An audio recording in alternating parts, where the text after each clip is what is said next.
E olá, o Ibovespa na máxima histórica de novo, hein? Você nem tava vendo. Pois é, mas calma. Vai até os 147 mil pontos até o final desse ano. Ah, e a taxa Selic vai para 12% ao ano. A Bolsa Americana, que é bem polêmica, tem muita qualidade, é inegável. Mas está cara e é melhor você ficar longe dela por enquanto. Os fundos quantitativos aumentaram a volatilidade dos mercados e fazem parecer normal uma ação cair 15% num dia, o que até pouco tempo atrás era aterrorizante.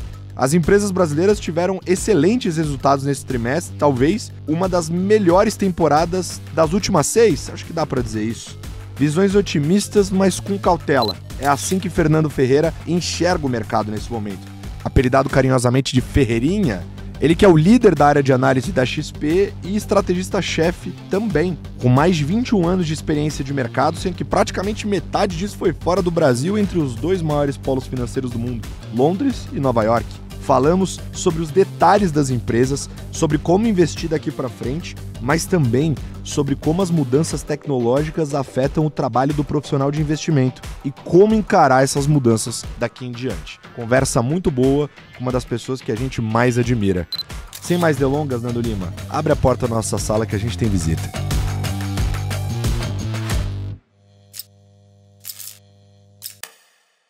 Show me the money.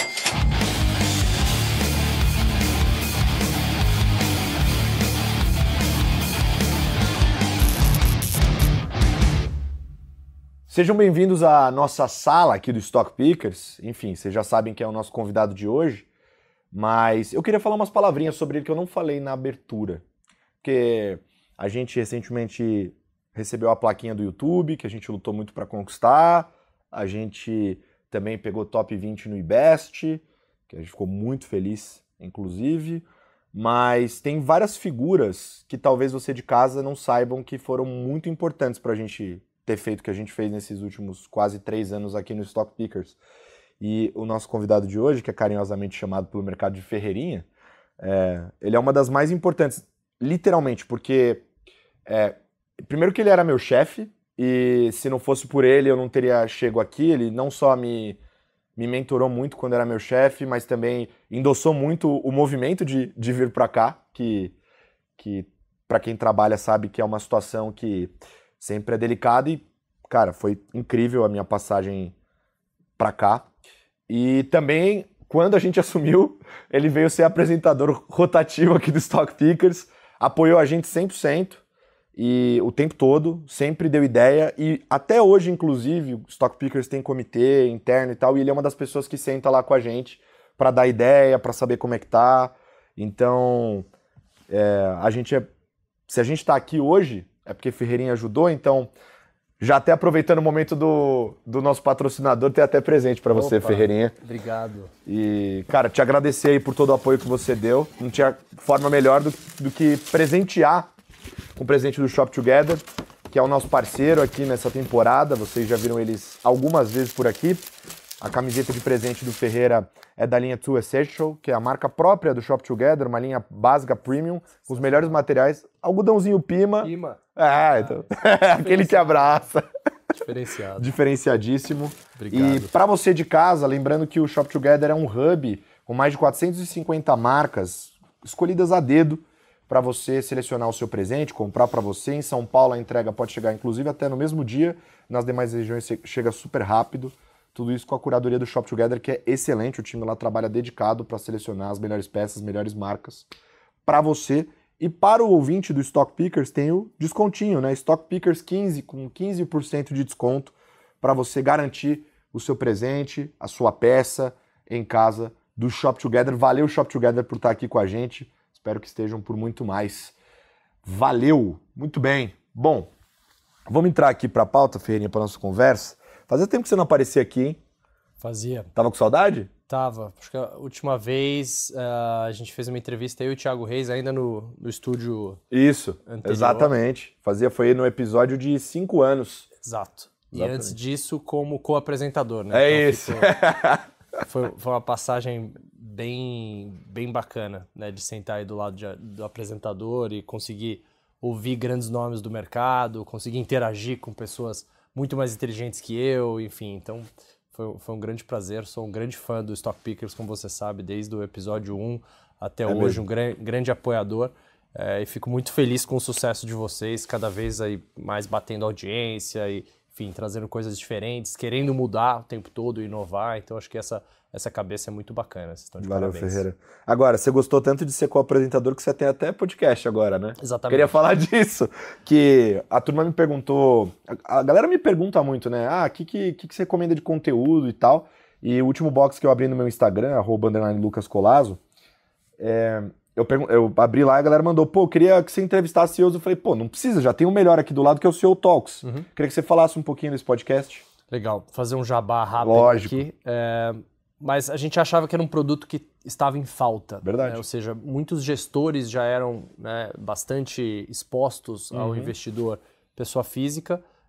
Então, a gente, né, já ouvia bastante os gestores de fundos falarem, porém, a gente ouvia muito pouco as empresas, né, falarem, quem está por trás das empresas.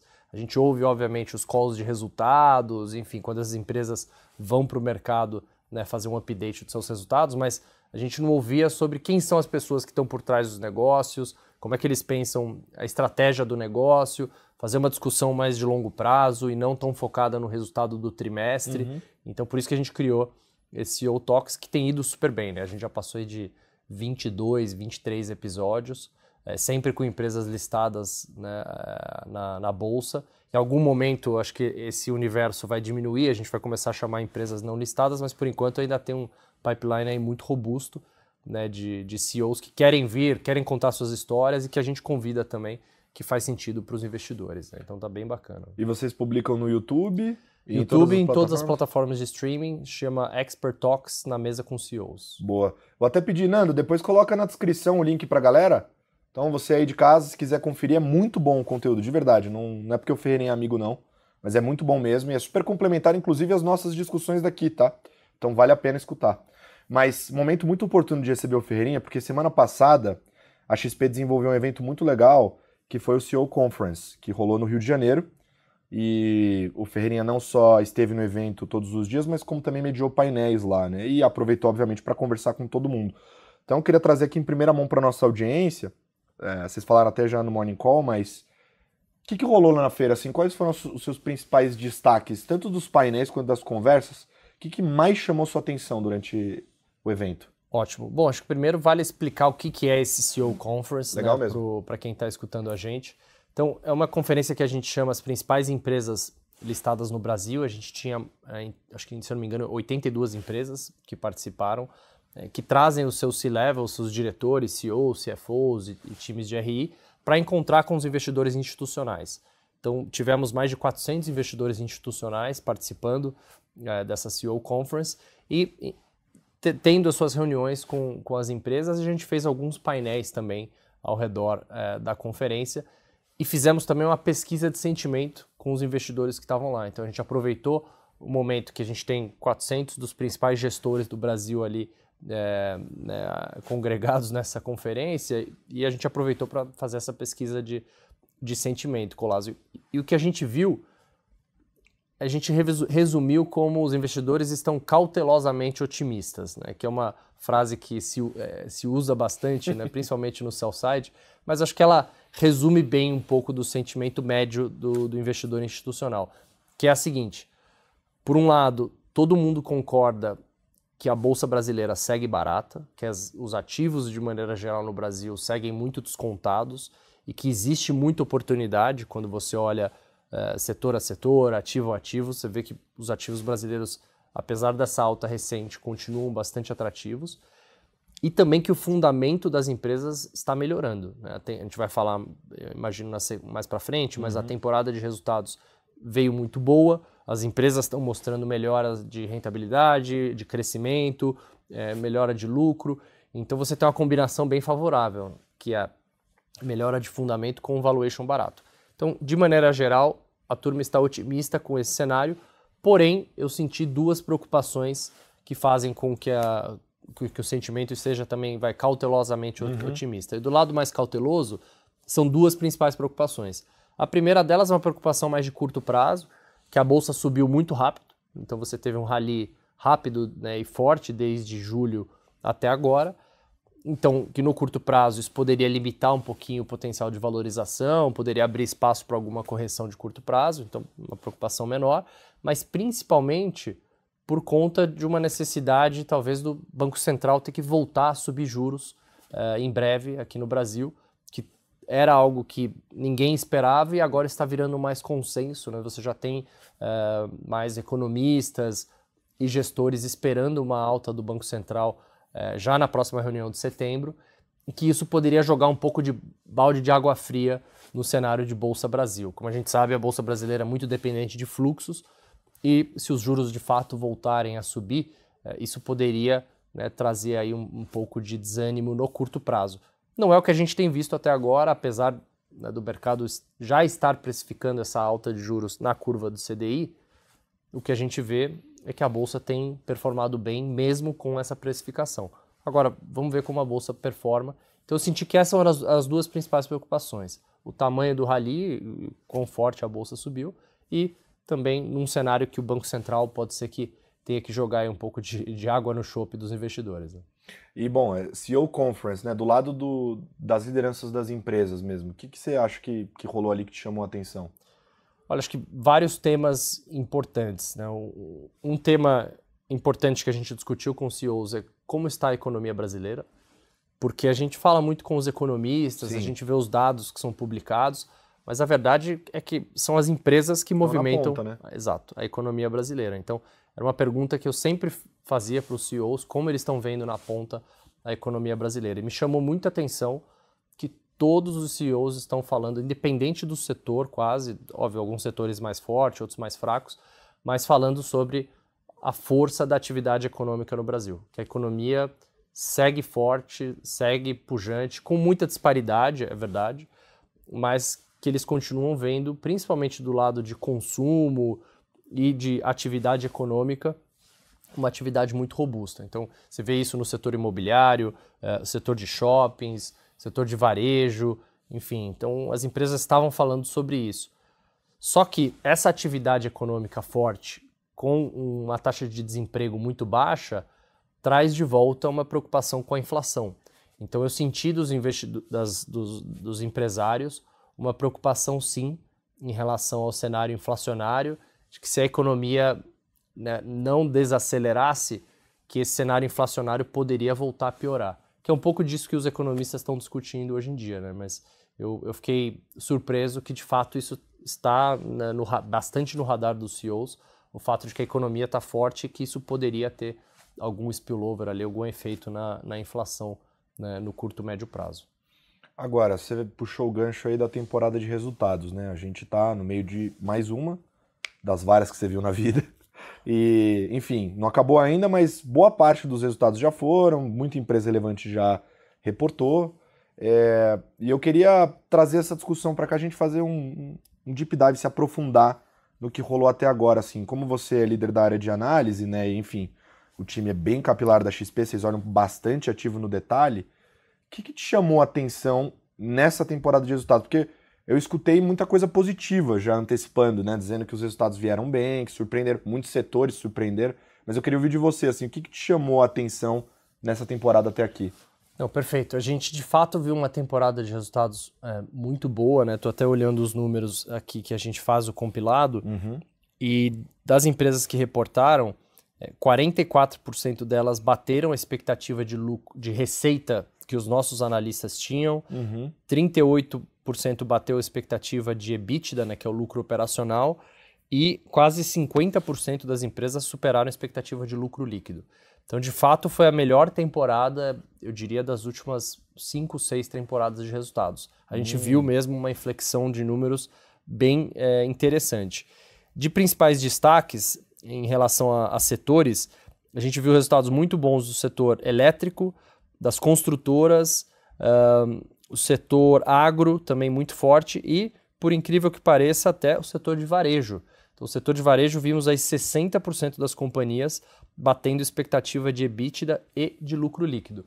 Então, um setor que estava super largado na bolsa, né, que muita gente parou de olhar ou não estava olhando tão de perto, e a gente tem visto ao longo desses últimos dias e últimas semanas movimentações muito fortes nesses papéis, né, de setores mais de small caps, varejo, setores mais domésticos, que reportaram resultados fortes e as ações recuperaram bastante.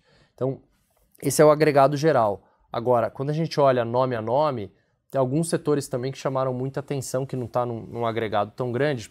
Aqui talvez pegue dentro do setor de agro, que é o setor de proteínas. O setor de proteínas reportou resultados fenomenais, né? Principalmente BRF e JBS, e isso chama muita atenção dos investidores. O nosso time de research aqui gosta desses papéis já faz tempo, mas a gente viu resultados muito fortes. E um outro setor, além de varejo, que também estava muito esquecido, muito largado, que muita gente não estava olhando tão de perto, é o setor de saúde. Então, o setor de saúde que tinha sofrido muito, né, com alta de juros, enfim, alguns problemas específicos do setor, alta alavancagem das empresas, a gente viu resultados muito fortes, principalmente das duas principais empresas do setor, que é a Hapvida e a Redditor, e de fato a gente viu as ações desses papéis, né, performando muito bem depois desses resultados fortes. Agora, não dá para a gente fazer uma regra e falar que todos os resultados foram bons, né? Porque a gente viu que empresas que desapontaram resultados tiveram suas ações bastante penalizadas para o mercado. Acho que é até um tema que a gente vai falar, mas de fato essa volatilidade pós-resultado é algo que chama atenção, porque a gente viu sim resultados fracos, né? Tem um exemplo aqui como o caso da Localiza, que reportou recentemente que a ação caiu 15% no dia, né? Então, de fato, não dá para falar que todos os resultados foram bons. Agora, quando a gente faz o agregado, né, e olha para as médias, de fato, o agregado mostrou que essa foi a melhor temporada aí das últimas 4 ou 5 temporadas. Vamos começar a quebrar esse assunto, até para puxar para cenário, porque a gente está num momento muito peculiar, né? A gente viu essa narrativa que a gente trouxe aqui no Stock Picker já há muito tempo, porque os gestores estão falando disso há bastante tempo, né? E o sell side, né, as casas de análise de bancos e corretoras, precisam de uma certeza maior para poder estabilizar ali a opinião e cravar, né? Mas agora está acontecendo esse movimento, né? A XP mesmo já mudou a leitura para alta de Selic, né? Vou até deixar depois você falar um pouquinho sobre. Outras casas também atualizaram. E isso, teoricamente falando, deveria ser uma notícia ruim, mas nos preços, não sei se até por conta da temporada de resultados, o Ibovespa está renovando máxima nominal novamente. Em dólar é outra história, gente, a gente sabe, mas em reais está renovando máxima mais uma vez. Pô, depois dessa temporada de resultados, CEO Conference que vocês fizeram agora, mais essa mudança de leitura para cenário de juros, etc., como é que ficou a cabeça de vocês?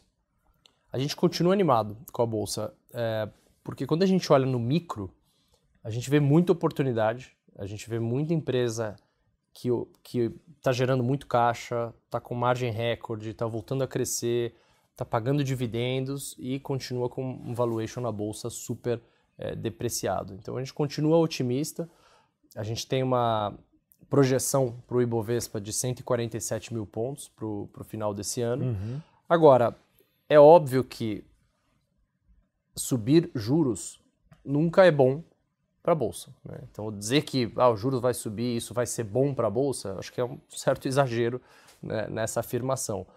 Só que existe sim um lado bom dessa história, e eu vou tentar explicar, que é o seguinte: esses juros de curto prazo subindo, eles podem dar uma indicação para o mercado de que, de fato, o Banco Central vai atrás de perseguir a meta de inflação de 3%, e isso ajuda a retirar o prêmio de risco na parte longa da curva. E para a Bolsa, para a precificação de ativos de longo prazo, como são as ações, o que mais importa no valuations é o ativo de longo prazo, os juros de longo prazo, e não a Selic.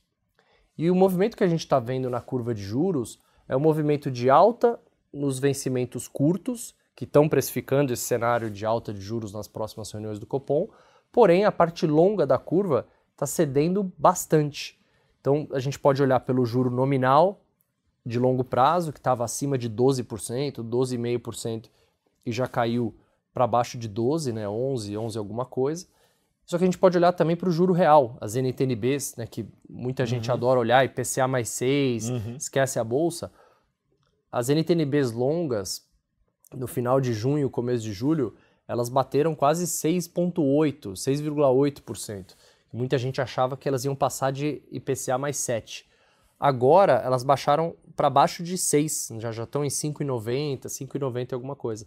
Então, de fato, a gente viu esse fechamento grande dos juros longos no Brasil e que para ativos de risco é isso que importa, o juro longo.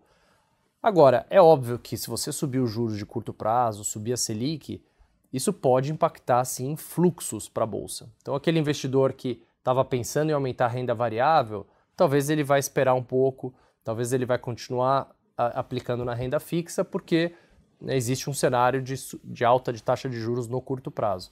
Então, eu acredito que para o fluxo marginal para a Bolsa, alta de juros com certeza não é bom.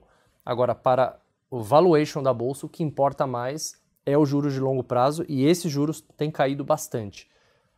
Se eles estão caindo porque o BC vai subir os juros de curto prazo e logo se reduzir o prêmio de risco, ou se é por conta de juros lá fora caindo, enfim, não sei dizer, né? Acho que isso é uma discussão mais para a turma aí de macro renda fixa, de onde vem esse movimento. Mas a verdade é que a Bolsa reage muito mais ao que acontece nos juros de longo prazo do que nos juros de curto prazo. Então, mas aí tem um ponto que é o seguinte, a gente vai provavelmente subir juros com o Fed cortando. Tanto é que a gente colocou os dois aqui, né? Exato. o Jerônimo ali e o Campos Neto.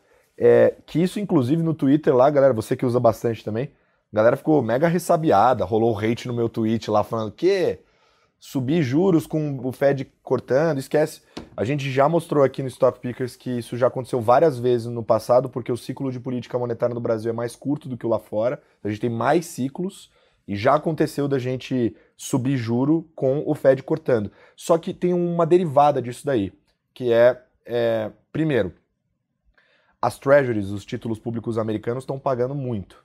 Tudo bem que mesmo depois dos cortes vai continuar com uma taxa super atraente, só começa a ficar menor. Uhum. E quando a gente olha para a Bolsa brasileira em dólar, é um dos piores resultados do ano ainda, mesmo com essas altas. Sim. Então, já tem esse ponto aí. O segundo ponto também, que eu não sei se isso pode ser que ajude a Bolsa brasileira, mas aquela relação de carry trade começa a voltar, porque se a gente sobe juros e lá corta, o diferencial de juros aumenta, a gente fica mais atraente, primeiro para renda fixa, mas naturalmente talvez o gringo comece a olhar com mais carinho para o Brasil. Num momento onde os outros emergentes que concorrem com o Brasil não estão no mesmo lado da moeda, porque a gente está com atividade muito forte, o PIB vai subir, eu não sei qual que é o número de vocês atualizado. Quase 3%. Quase 3%, né? 2,7%, algo nessa linha, então, tem gente até com mais. O Brasil vai com um PIB forte desse, enquanto... Mesmo com o impacto do Rio Grande do Sul. O que é bizarro.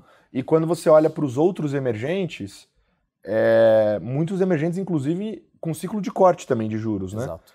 E com o principal... E com a atividade econômica fraca. É o Exato. caso da China, é o caso do México. O México virou um grande problema também Sim. agora.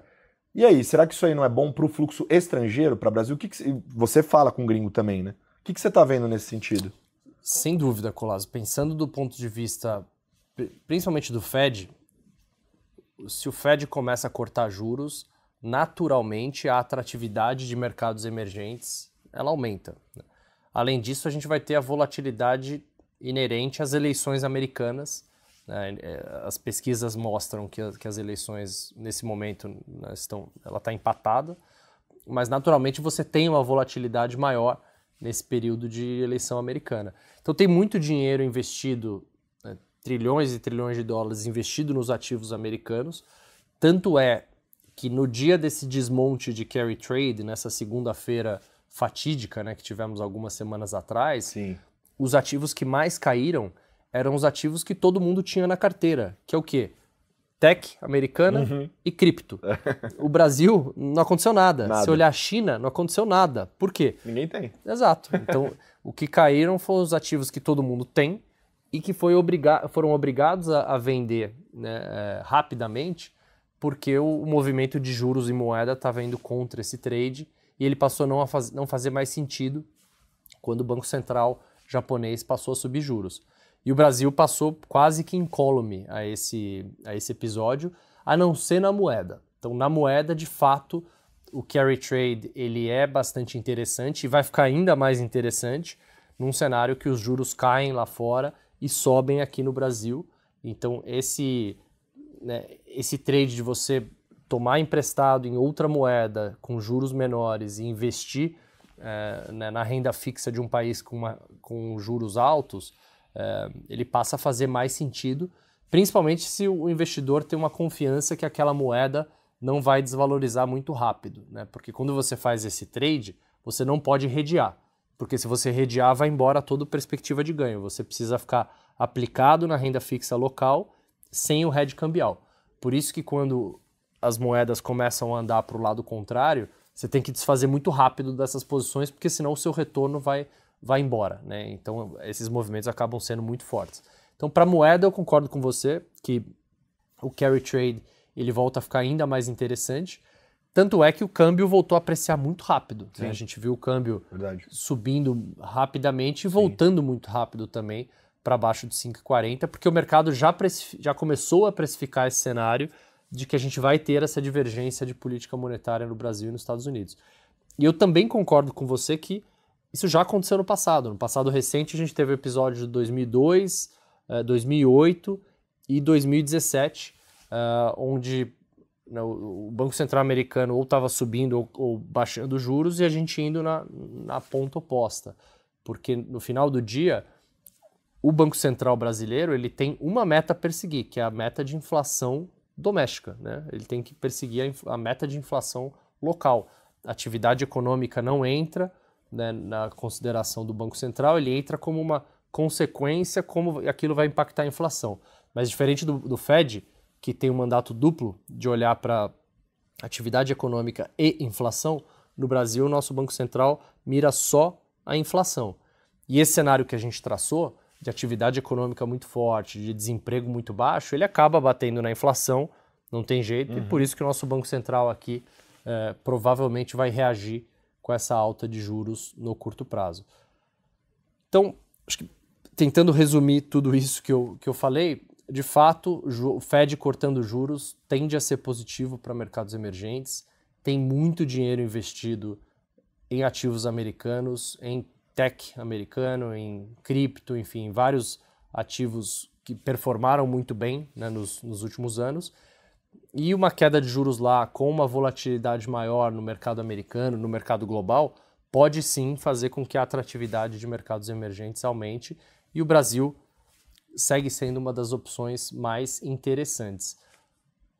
Tem alguns poréns nessa história, que é o fato de que o investidor global ele olha muito para crescimento das empresas, olha muito para tecnologia, olha muito para novos temas, e isso de fato o nosso mercado tem um pouco menos, né? A nossa bolsa ela continua sendo muito focada em setores mais antigos da economia, setores mais tradicionais, né? Commodities, bancos, enfim. Então é uma bolsa que não se renovou e não tem tantos novos temas quanto, né, nas outras bolsas globais. Então isso de fato tira alguns pontos do Brasil sim, por ser uma bolsa de setores mais tradicionais, mas de fato quando você combina tudo aquilo que a gente falou, valuation atrativo, com fundamentos melhorando, enfim, isso faz uma combinação muito boa. Mercados emergentes com mais fluxo, né, isso traz uma combinação excelente para a Bolsa Brasileira. Então, você acabou falando aí um pouco do investidor estrangeiro, você passou quase metade da sua carreira fora do Brasil, né, falando com eles e continua até hoje.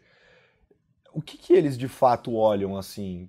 O que é ponto positivo, o que é ponto negativo, quando ele vai olhar para uma empresa ou para a Bolsa Brasileira? Olha, acho que é difícil generalizar porque você tem vários tipos de investidores. Verdade. Né? E os investidores quantes e sistemáticos, eles estão cada vez mais relevantes, né, no Brasil. Vamos falar disso também. Mas os investidores fundamentalistas, de longo prazo, e você tem os hedge funds, que é a turma, né, mais rápida ali para entrar e sair. Muito hedge fund, ele entra e sai de Brasil via ETFs, via índices. Então, por isso que quando a gente vê essa alta da Bolsa, muita gente fica surpresa por que as small caps estão tão para trás com o Ibovespa subindo forte. Porque o primeiro fluxo do estrangeiro que vem nos papéis mais líquidos e vem muito via ETF. Então, ele acaba comprando os papéis de maior peso no índice e você tem aqueles papéis mais domésticos que ficam completamente descolados, né, da nova realidade de preços. Então, você tem esse descolamento que acontece muito por fluxo, principalmente desses fundos mais hedge funds, mais macro, que estão operando ali mais no top-down e menos no micro. Aí, obviamente, o mercado vai se ajustar no segundo momento e olhar aqueles papéis que ficaram para trás para fazer esse trade que a gente chama, né, de catch-up, de fechar esse gap que abriu com os papéis mais líquidos. Então, nesse primeiro momento, existe sim essa discrepância entre Ibovespa e Small, muito por conta de fluxo do gringo. Agora, o investidor estrangeiro mais de longo prazo, fundamentalista, que é esse que a gente pensa geralmente quando a gente pensa no investidor estrangeiro, eles olham para algumas coisas, né? Então, acho que a parte de governança é algo muito importante para eles. Eles olham muito para a gestão da companhia, se eles confiam naquele management, né? Se é uma gestão que eles apostam que vai gerar retornos não por 1 ou 2 anos, mas por 5 anos ou adiante. Então é bem interessante você notar quais perguntas que os investidores estrangeiros fazem versus para as empresas versus os investidores locais. Muitas vezes o investidor local ele tem um viés muito mais curto prazista do que o investidor estrangeiro, porque o investidor estrangeiro está olhando para investimentos muito mais de longo prazo, 3, 5 anos, e ele tem esse passivo, né? Ele tem uma garantia de que ele pode investir naquele prazo longo, mesmo com uma volatilidade alta. O investidor doméstico, infelizmente, tem uma competição natural contra o CDI, a gente vive num país de juros altos, então aqui o gestor precisa olhar para a cota diária, precisa gerar, né, retornos quase que diariamente. Então isso acaba encurtando muito o horizonte de tempo, né, desses investidores, enquanto o estrangeiro, esse investidor fundamentalista, ele geralmente tem um horizonte muito mais longo.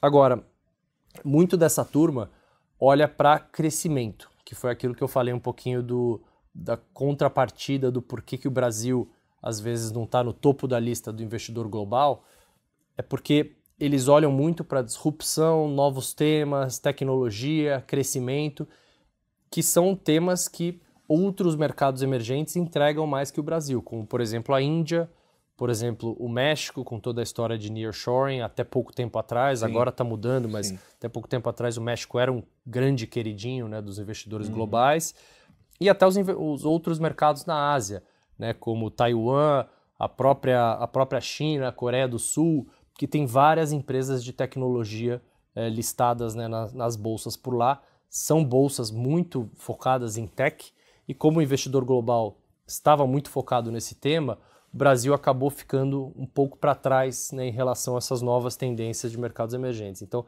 eu vejo que sim, eles têm um foco grande no longo prazo, mas também tem um foco muito grande em disrupção, empresas que estão crescendo, apesar do macro, e esse investidor, em geral, ele se preocupa um pouco menos com valuation. Então não é um investidor que quer comprar uma ação porque está barata só porque ela está barata. Não, ele topa pagar caro numa ação se ele sentir uma confiança de que aquele retorno vai seguir sendo muito favorável no longo prazo. E acho que a gente tem 2 exemplos na América Latina de empresas que conseguiram atrair, né, fluxos de investidores globais nesse sentido, que é o caso do Meli, na Argentina, no Mercado Livre, e o Nubank, né, que também trouxe muito investidor de global tech, né, de tecnologia global, e que são papéis que negociam com um prêmio muito alto em relação a pares do mesmo setor, justamente porque você tem essa base de investidores estrangeiros que está olhando para temas, né, muito mais de longo prazo e topam pagar um valuation mais alto. Então, eu vejo que existe essa discrepância grande em relação aos investidores brasileiros, que muitas vezes estão olhando um pouco mais para o curto prazo, não necessariamente porque eles querem, mas às vezes é uma necessidade, né, do passivo desses investidores. E também os investidores brasileiros tendem a ser muito mais focados em valuation, ações de valor, comprar ativos descontados, e eu vejo que o investidor estrangeiro não necessariamente tem essa mesma preocupação. Alguns sim, mas na maioria das vezes eles olham mais para crescimento e qualidade do negócio do que necessariamente o múltiplo que está negociando ou o preço que está negociando na bolsa. que eu gosto de fazer isso aqui é que são literalmente conversas legítimas, né? A gente pergunta exatamente o que a gente gostaria de perguntar para você se a gente estivesse no café ali. Sim. E eu tenho um ponto aqui que é o seguinte, a gente estava até falando antes. A volatilidade está me incomodando bastante. E eu, como investidor, eu sinto minhas convicções mais testadas por isso, porque quando eu entrei no mercado, não faz tanto tempo assim, sei lá, 7 anos atrás, a volatilidade era muito menor, assim. Um papel cair 15, 20 no pregão era evento. Eu nunca vou esquecer quando teve o evento de Qualicorp, que a XP Asset tinha a posição. Na época o Braga era o gestor, era uma das principais posições, o papel chegou a cair acho que 30 no dia. Tipo, para tudo, escreve uma carta para explicar. Hoje em dia, se tiver escrever uma carta para cada 20% de queda, eu vou escrever várias no ano. Sim. E muito disso é motivado pelos fundos quant, pelos sistemáticos. Você está percebendo isso também, não só lá fora como aqui? Acho que lá fora isso já era comum, né? Lá fora os investidores olham muito o resultado de curto prazo e já era muito comum já de vários anos, se a empresa bate a expectativa do trimestre ou não, o papel subir ou cair 10%, 15%. Então isso lá fora já vem sendo algo comum há muito tempo. Mas por quê? Presença de hedge fund? Presença de hedge fund, presença dos algos e quants que já eram players relevantes lá fora há muito tempo. Você tem uma mídia, né, CNBC, Bloomberg, enfim, muito forte que, né, já dá a notícia na hora. Você tem uma cultura de equities muito grande, afinal 55% dos investidores americanos investem na bolsa. Aqui a gente está falando de um percentual, né, que não chega aí a 5%. Né? Então, de fato, você tem grandes diferenças aí dos dois mercados e lá fora isso já era comum. No Brasil, você tem razão, assim, isso não era comum. Nos meus 21 anos de analista, eu lembro poucas vezes que realmente a gente viu papéis se movimentando tanto para cima ou para baixo depois de algum evento, como, por exemplo, um resultado acima ou abaixo do esperado. Historicamente, no Brasil, uma empresa que reportava um resultado muito ruim caía 3%, 4%, 5% no dia, já era algo inesperado e já era algo que se falava bastante. Hoje em dia, esses papéis já no leilão de abertura estão com 15% de queda, 20% de queda. E isso assusta. E na CEO Conference semana passada, é engraçado que eu estava falando com investidores lá e eles estavam dizendo que, olha, seria o momento para eu olhar e falar, bom, eu tenho esse papel na carteira, eu tenho convicção, agora é a hora de fazer um grande aporte nesse papel porque ele está caindo 20%. Só que, às vezes, o movimento é tão forte que ele acaba testando as suas próprias convicções. Então, eu ouvi de um investidor estrangeiro semana passada que ele falou, pô, quando a gente vê esses movimentos, a gente fica achando, pô, será que eu sou o gringo que não tô sabendo o que tá acontecendo, que eu não sei da informação? E mesmo de é a primeira coisa que a gente pensa, né? Pô, exato, não tô vendo alguma coisa. É isso. E o investidor local me disse a mesma coisa. Falou, putz, a gente olha e fala, pô, será que alguém tá sabendo de alguma coisa que eu não tô sabendo? Porque não é possível que por conta desse resultado o papel esteja caindo 20%. Então, isso tem chamado muita atenção dos investidores. Agora, é engraçado, quando você olha a vol da bolsa, a volatilidade do índice Bovespa ou a volatilidade média, né, das opções do Ibovespa, ou até o VIX, né, se você olhar o índice de volatilidade da Bolsa Americana, a média da vol recente está muito baixa na Bolsa. Só que o índice de volatilidade ele não mede corretamente, na minha opinião, na minha humilde opinião, que não sou quant, a gente está até discutindo isso com a nossa equipe quant, essa volatilidade intra-papéis, intradiária que a gente está vendo, né, de papéis subindo 10, caindo 15%. O VIX ele mede... Ele não captura, né? Não captura. A média da volatilidade do índice naquele dia. Então ele não captura essa volatilidade intra-papéis muito forte que a gente está vendo, porque de fato é muito mais no anedótico, né? Quando você olha a vol do índice, você fala, bom, não tem um problema de volatilidade. Agora, você olha no dia a dia a movimentação dos papéis, e para quem tem 20 anos de mercado, você fala, bom, isso não é comum. E a gente está tentando entender mais sobre esse movimento. A gente gravou, já foi ao ar recentemente um Expert Talks, né, um CEO Talks com o Gilson da B3. Tá bem legal esse, recomendo forte, gente. E eu fiz essa pergunta para ele disse que os quants high frequency na Bolsa Brasileira já representam em torno de 35% do volume diário. Agora, eu já ouvi outros participantes do mercado achando que é muito mais, achando que é algo entre 40% até 50% do volume diário na Bolsa, já de quantis e high frequency. Então, por um lado, e aí o debate é, tá bom, mas essa turma ajuda ou piora na liquidez, né? E o argumento da Bolsa, naturalmente, é que eles ajudam porque você tem um bid-ask, né, no livro muito mais restrito, né, muito mais próximo entre oferta de compra e oferta de venda. Eles estão sempre ali operando nas duas pontas e você consegue achar um preço mais justo para a ação ou qualquer um dos ativos mais facilmente. Outros gestores, principalmente os gestores mais ativos, já acham que esses robozinhos eles acabam piorando o custo de liquidez. O que é isso?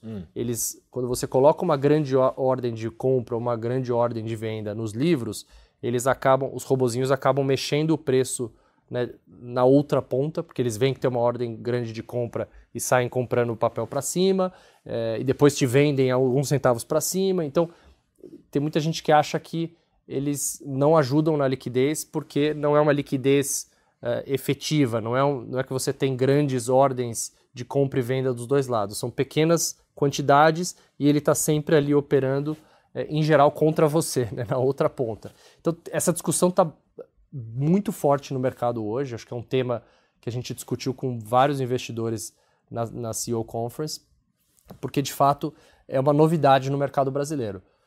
Os papéis subindo 15%, caindo 20% depois de um evento não era comum e tem se tornado mais comum. Agora, se você conversar com algum investidor mais fundamentalista, de longo prazo, que tenha mais paciência, esses eventos de volatilidade mais extrema, eles ajudam a trazer oportunidades que você não via normalmente, né? Então, nesse sentido, o mercado brasileiro se tornar mais similar ao mercado americano e mostrar esse tipo de volatilidade pode ser muito bom para o investidor que está esperando um ponto de entrada em algum papel, né? Que fala, bom, eu gosto dessa empresa, não gosto desse preço, vou esperar algum evento, vou esperar algum... Então, esse tipo de volatilidade ajuda esse tipo de investidor, né? Que está olhando para um papel para aumentar a posição, para se desfazer, enfim, e consegue usar essa volatilidade a seu favor. Então, é algo que a gente precisa ficar de olho, eu acho que é natural do mercado, e dificilmente voltaremos atrás, né? Porque quando a evolução vai numa certa direção, você nunca volta atrás, né? A evolução sempre continua. Sim. Né? Agora, sobre esse negócio de evolução e direção, o investidor brasileiro, assim, não dá para falar que é só o investidor brasileiro, a gente vê isso em todos os lugares, mas falando do nosso povo, que eu troco mais ideia, dá para ver que a turma tá muito curto prazista. Porque você tem, de um lado, o CDI super alto, que é o custo de oportunidade, todo mundo olha lá para o CDI e depois olha para os seus investimentos. Sim. E aí o gestor, lá de ações, no caso, que a gente está comentando, né, mas poderia colocar aqui os multimercados também, ele está tomando resgate. Do outro lado tem o CDI, que é um competidor, e que inclusive vai ficar mais alto agora. E uma volatilidade maior, que você disse, comentou muito bem aqui, do nada o papel cai 15%, 20%, que, pô, o gestor, nessa situação, é difícil ele ficar exposto numa situação dessa, né? Porque daí, para ele até ele justificar para o cotista o que aconteceu, o cotista já foi embora.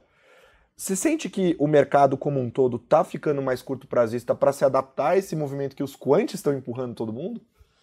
Isso é uma excelente discussão, porque a gente pode argumentar que são os quants e essa volatilidade que estão fazendo isso, mas também esse cenário de juros mais altos, né, aumentando o custo, né, do capital no Brasil e fazendo com que os investidores voltem a ficar acostumados aí com 1% ao mês, né, que do ponto de vista de alocação de ativos ideal no Brasil, acaba sendo um detrator, né, ao asset allocation, porque muito investidor pensa, bom, se eu tenho 1% na renda fixa com baixo risco, para que eu vou me aventurar em outras classes de ativos, né? Então a gente vê que historicamente, quando a Selic cai abaixo do 1% ao mês, você já começa a ver alguma tomada de risco, e quando a Selic cai abaixo de 2 dígitos, aí essa tomada de risco aumenta exponencialmente, né? Então, de fato, isso tem um efeito grande aí no comportamento geral dos investidores quando pensam em fluxo marginal de investimentos.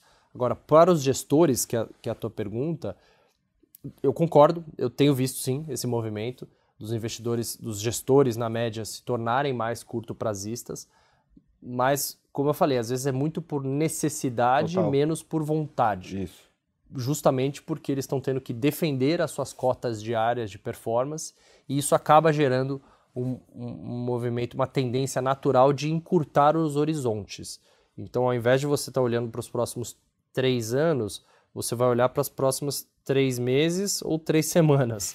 Então, de fato, você precisa girar muito mais a sua carteira, fazer muito mais trading, e se você imagina que uma empresa vai piorar seu resultado do trimestre, e você gosta daquela empresa, provavelmente o gestor vai ter que se desfazer de um pedaço da posição para voltar a tentar comprar depois. Então, ele vai acabar naturalmente encurtando o seu horizonte de investimentos. Isso pode ser detrator da performance ou não, né? Se esse trading for bem feito, esse timing for bem feito, isso poderia até ajudar na performance, mas de fato é um movimento que a gente tem visto sim, desse encurtamento de prazos na indústria. Agora, sobre a questão de preço, que a gente estava falando também de valuation, né? Esse é um outro ponto interessante de ser discutido, que até pouco tempo atrás, aqui no Brasil, a gente viu diversos casos de empresas, de setores como, por exemplo, o próprio varejo, que hoje está largado, que negociavam a múltiplos extremamente elevados. E que na época, eu gosto de fazer esse exercício, de lembrar como é que era a discussão na época, parecia fazer sentido, assim. Sim. Todo mundo defendia, dizia que fazia sentido, mas de lá para cá houve essa correção e a impressão que eu tenho é que parece que estruturalmente as pessoas não topam mais pagar múltiplos tão elevados, assim. Essa impressão que eu tenho, eu não sei se é a que você tem também, eu queria perguntar a sua visão sobre isso. Que eu vou chamar aqui o termo técnico, mas a gente fala do de-rating do múltiplo, né? Será que as pessoas agora não topam mais pagar os múltiplos que topavam pagar no passado? Olha, acho que isso é muito cíclico. Por que é cíclico, você acha? Acho que tem muito a ver com o custo de capital no Brasil e no mundo. Então a gente veio de um cenário de mais de 10 anos de free money, né, de juros zero até juros negativos, de impressão de dinheiro dos bancos centrais, né, como se não tivesse amanhã. E isso levou uma bolha de todos os ativos no mundo, né? Então a gente viu, enfim, as JPEGs, né, de bichinhos vendendo a $500 mil, a $1 milhão, enfim, você acabou gerando bolhas de precificação em várias classes de ativos, justamente porque a gente vinha de um movimento aí de mais de 10 anos de free money, impressão de dinheiro, impressão de dólar e juros zero. Na medida que os bancos centrais sobem suas taxas de juros no mundo todo, e está certo que o Brasil subiu antes do que o restante do mundo, então a gente está com um ciclo de política monetária diferente do restante do mundo, mas a verdade é que os juros nos Estados Unidos subiram de 0 para 5,5%, né? Que é uma mudança bem drástica para um banco central que vinha de juros zero há muito tempo. E isso aconteceu no mundo todo. Então, naturalmente, isso gerou uma correção grande em muitas classes de ativos, então essas bolhas elas acabaram estourando. Só que aí você me diz, bom, mas o Nasdaq voltou para as máximas, né? Então, cadê que essa bolha foi... que essa bolha estourou, né? O Nasdaq está negociando acima de 30 vezes preço-lucro, então não é verdade que essa bolha estourou. Só que acho que essa análise superficial, ela não mostra o que está acontecendo dentro do índice. E o que a gente viu é que desde 2021, quando essa bolha começou a estourar, na verdade mais para 2022, né, que esses papéis tiveram uma correção muito forte, o que a gente viu foi que as empresas que não geram lucro e as empresas que queimam caixa continuam super depreciadas, enquanto que as empresas que geram caixa, então as big techs, né, voltaram e se recuperaram bastante. Então você teve essa divergência muito grande, né, nos mercados globais nos últimos anos, e o mercado tem comprado papéis geradores de caixa que crescem, que têm balanços fortes, e as techs elas acabam se enquadrando nesse cenário. Fazendo paralelo com o Brasil, essa tendência também é muito similar, porque apesar de a gente estar falando de setores completamente diferentes, Quando você olha a Petrobras, a Vale, os grandes bancos, o setor de utilities, né, o setor de elétrica e saneamento, esses foram setores que performaram melhor na Bolsa, né, excluindo a Vale, né, mas quando a gente olha commodities como um todo, enfim, esses setores defensivos, geradores de caixa, pagadores de dividendo, também foram os setores que performaram melhor na Bolsa brasileira. Então esse movimento também aconteceu por aqui, do investidor se defender e procurar geração de caixa e fortaleza dos balanços por trás das ações. É um movimento muito similar ao que a gente viu nos Estados Unidos, só que lá o investidor tem, ele pode fazer esse movimento comprando as ações das Big Techs, né, que têm balanços muito fortes. Então foi um movimento similar do investidor olhar para defensividade dos balanços, olhar para empresas geradoras de caixa num cenário de juros mais altos no mundo todo. Agora, por que é cíclico? Porque no momento que os juros começarem a cair, a gente vê que esses múltiplos têm sim espaço para expandir. Nos Estados Unidos talvez bem menos, porque lá as bolsas já estão nas máximas, já estão com valuation bem esticado, né, tanto para o S&P quanto para o Nasdaq. Enfim, a gente acha que o risco-retorno não é tão favorável, apesar de, né, ser um ativo fenomenal para o longo prazo. A gente acha que a Bolsa Americana hoje ela oferece uma equação de risco-retorno que não parece ideal nesse nível de valuation. Agora, tem muito ativo no mundo todo e até nos Estados Unidos, as small caps por lá, aqui no Brasil as small caps também estão muito largadas, que num cenário de juros em queda deveriam ter uma expansão de múltiplos sim. Então eu acho que é cíclico esse movimento, eu não acho que esse de-rating, como você falou, essa compressão de múltiplos é estrutural e veio para ficar e nunca mais vai voltar. Não, eu acho que isso é completamente cíclico e uma vez que os juros começam a cair e os ativos começam a andar, o investidor sempre olha para o que ficou para trás, né, para tentar fazer esse movimento de pegar aqueles papéis que ficaram mais largados. Agora, é engraçado essas mudanças de narrativa, né? Porque aqui no Brasil a gente vai ter alta de juros e no limite dá para dizer que é uma notícia boa, porque mostra a credibilidade do Banco Central, como você citou, e, como você disse também, os vencimentos curtos abrem, então você desinclina a curva e isso é bom para os ativos de risco, né? E quando a gente olha para fora do Brasil, nos Estados Unidos, nós teremos corte de juros, que é uma notícia negativa, porque basicamente a gente tem um cenário onde a preocupação em relação à recessão da economia americana aumentou e esse corte vem meio que para tentar ajudar a não acontecer e é uma preocupação dentro do cenário. Só que em contrapartida, a gente vê uma bolsa, como você disse, o Nasdaq voltando para as máximas. Mas eu tenho a impressão que isso acontece porque as empresas de tecnologia viraram ativos defensivos. Isso. As pessoas estão se escondendo atrás deles, com múltiplos extremamente esticados, e parece aqui, estou trazendo as minhas viagens para você, Ferinha, mas parece para mim que o mundo dos ativos de risco está equilibrado em cima da NVIDIA. O primeiro resultado ruim que a NVIDIA entregar, que, enfim, surpreender de maneira negativa o mercado, a gente pode ter uma reviravolta. Isso pega de maneira global, porque pensa que o peso da Bolsa Americana em tecnologia já é gigante, mas a Bolsa Americana em si, para o mundo, também é muito relevante. Exato. Então, para os índices globais e tudo mais. Como é que vocês estão lendo esse cenário para Estados Unidos? Assim, preocupa o nível de valuation da Bolsa? Esse momento é melhor ficar de longe? Como é que está essa visão? Antes que você apanhe da audiência, Colasso, então é isso, não é que subir juros no Brasil é bom para a Bolsa. Perfeito. Mas que ele pode ter uma segunda derivada que ela é positiva. É ruim para fluxo. Isso, mas ela é boa para trazer essa gordura, essa compressão desse prêmio de risco no longo prazo e essa, né, queda do juro longo é positiva para a Bolsa. Então é uma segunda derivada, mas que de fato você tem razão. A gente está vendo esse movimento de compressão do juro longo. E nos Estados Unidos, existem dois tipos de corte de juros.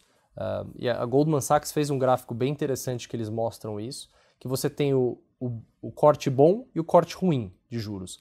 E eles mostram o seguinte, que quando você pega ciclos de corte de juros nos Estados Unidos, onde você teve um soft landing, que não foram muitos, mas tiveram alguns, a Bolsa Americana performa muito bem. Ou seja, se você não tem uma recessão e o Fed corta juros, você tem um rally muito forte da Bolsa Americana. Quando o Fed corta juros por recessão e preocupação de recessão, a Bolsa Americana cai, mesmo com os juros em queda. A gente viu isso claramente durante a crise de 2020, durante a pandemia, que foi a crise mais recente, né, onde o Fed anuncia o corte de juros extraordinário, né, entre reuniões, e o mercado despenca na notícia, né, que deveria ser uma notícia boa, o Fed está cortando juros, extraordinário, mas a primeira reação do mercado é, opa, se eles estão fazendo isso, o que eles sabem que eu não sei. Esse né? dia, e o mercado especificamente, panica. eu tava no aquário lá do Research e eu lembro que a hora que anunciou, todo mundo levantou, achou bom. Bom, né? Aí depois todo mundo parou e falou, peraí, o que eles estão vendo que a gente não viu? E aí o mercado virou. Exatamente, e começou a despencar. Então, de fato, você tem esses dois cenários, né, de corte, o corte bom e o corte ruim. Por enquanto, o mercado está precificando quase 2 pontos de corte pelo Fed, trazendo o Fed Funds de 5,5% para 3,5% até o meio do ano que vem, e está precificando um cenário de soft landing. Né? Os dados estão mostrando isso, que você tem uma desaceleração na economia americana, mas que não existe nenhuma clareza de que a economia americana está embicando, ou está mirando uma recessão no curto prazo. Pode ser que aconteça se tiver algum choque inesperado, algo do tipo, mas fora isso, o que está nos preços hoje é esse cenário de um corte bom pelo Fed, né? Ou seja, um corte por conta de uma queda da inflação sem uma recessão conjunta. Se a gente tiver um Fed que corta juros agressivamente porque a economia embicou para uma recessão, o mercado cai. E naquela segunda-feira fatídica do Japão, o mercado começou a discutir aquilo, porque, se vocês lembram, um dos catalisadores para aquela queda muito forte foi o dado de emprego, né? Na sexta. Exato, na sexta-feira anterior, que mostrou uma desaceleração forte e o mercado começou a se preocupar com recessão. Falou, opa, será que a gente vai ter recessão americana? E aquilo gerou uma queda muito forte na Bolsa Americana na sexta-feira e aquilo reverberou na Bolsa Japonesa na segunda-feira, né, na abertura já do mercado japonês, e aí você gerou aquela onda né, de liquidação dos ativos. E ali naquela segunda-feira já se discutia, pô, será que o Fed não tem que anunciar corte de juros emergenciais antes da próxima reunião? Inclusive o mercado chegou a precificar a maluquice de 60% de chance do Fed cortar juros antes da próxima reunião de setembro. Tão grande foi o movimento, né, que a gente viu naquela segunda-feira. Mas de fato, assim, aquilo foi um exagero, porque quando a gente olha os dados que têm saído desde então, a gente sim vê uma desaceleração nos Estados Unidos, mas longe de mostrar um cenário recessivo. Então, o cenário base lá continua sendo um cenário favorável da economia que cresce a taxas menores, mas continua crescendo. O lucro das empresas americanas continua crescendo forte. Nesse último trimestre cresceu 12% ano contra ano. O mercado esperava 8% de crescimento, ou seja, você teve uma surpresa aí de 4 pontos percentuais acima do que o mercado esperava, né, de crescimento de lucro. E, de novo, 80% das empresas do S&P reportaram resultados acima do esperado. Então, mais uma temporada de resultados muito forte. Agora, o que a gente tem dito, né, principalmente o Paulo Gitz, que é o nosso estrategista global, é que isso tudo é verdade, que eu acabei de falar, que a economia vai bem, as empresas vão bem, estão reportando bons resultados, porém, a expectativa já está extremamente elevada. Então, o que a gente viu nessa temporada? Que apesar da surpresa ter sido boa, o mercado, em vários casos, esperava ainda mais. E aí a gente viu papéis caindo fortemente, mesmo depois de reportar bons resultados. E isso chama a atenção dos investidores. O pessoal olha e fala, pô, mas por que isso? Né? A empresa reportou um baita resultado e o papel caiu.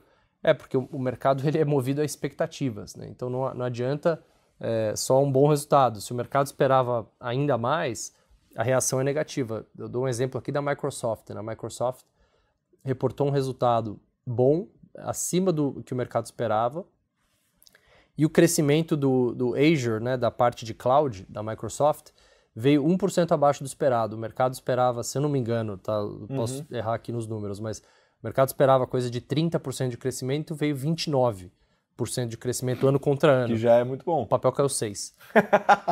Então, assim, isso mostra que é totalmente voltado à expectativa. Esse maníaco depressivo do senhor mercado. Né? Exato. Porque a expectativa já estava muito alta. Mesma coisa do valuation, né? Quando você tem os papéis negociando a 30, 40 vezes lucro, a tua margem de segurança é muito menor. Então, qualquer desapontamento que aquela empresa traz, você tem uma forte queda dos papéis. E a NVIDIA, eu concordo com você, a NVIDIA parece que o mercado inteiro está sendo suportado aí pela NVIDIA. O papel até chegou a cair forte nos últimos meses, né? Desde que o Jensen, né, o presidente da empresa, começou a dar autógrafos, virou um rockstar. Aquilo marcou o high do papel recente, né? Desde então o papel caiu uns 30%, mas agora está voltando com essa alta do mercado lá.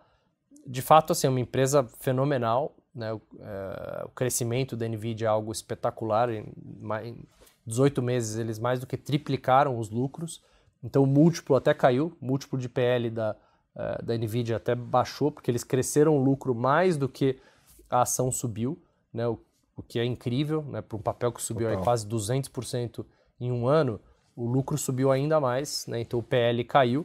Então não me parece uma bolha, só que de fato você tem ali grande parte do mercado alocado nesse papel e olhando muito de perto os resultados dela. O técnico é ruim, né? O técnico é ruim. Então qualquer desapontamento é essa questão de que está todo mundo, né, olhando para o resultado da NVIDIA e ela acaba tendo efeito cascata em todo o trade de AI, né? Então todas as outras Big Techs, toda a rede de infraestrutura das outras empresas, até globais, né, que vendem maquinário, ou até SMC, que fabrica os chips, enfim.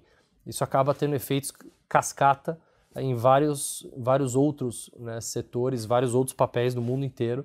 E os Estados Unidos, querendo ou não, é quase 60% dos índices globais, né, como você mencionou. Então, de fato, isso acaba sendo um técnico ruim. Um fundamento fenomenal, fantástico, um valuation que não parece tão esticado assim, né, dado que a empresa tem crescido.